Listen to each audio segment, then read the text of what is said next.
future is. Here we go.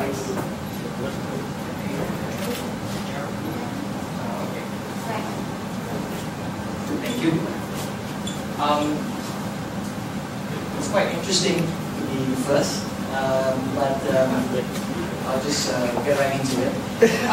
I actually was going to write a post on the future of design, or what design can be in the next decade. So it's happened to be quite a coincidence that this activity happened, but I'm going to write a post called the 11 ways products may be made in the next decade. But for today, because I only have 5 minutes, I'll actually share with you one.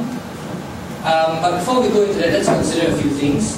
Technology influences how we make things, and then designers also play the role of bridging the gap between technology and you, which is the users, right? So that's where we come in. So then how will we design products in the next 10 years? So here's one of them. Let's start with number 11. It's this idea of fabbing.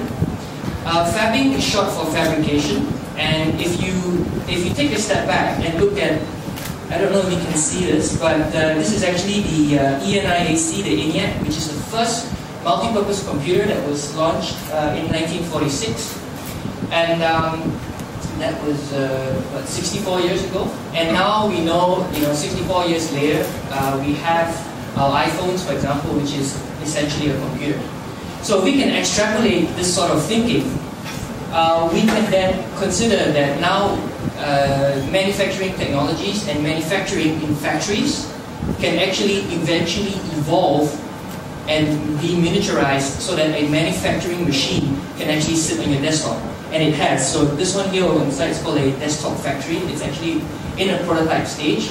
But the idea here now is that if you can have a manufacturing machine sitting on your desktop, you can essentially make anything. Right? So everybody now becomes a designer. Everybody can, every person now can make their own things. So then the question to ask, what is the value of design? What are the values of design? What is the value of having a designer? Etc., etc. So I'll leave you guys to ponder on this. We can discuss this as well. Thank you.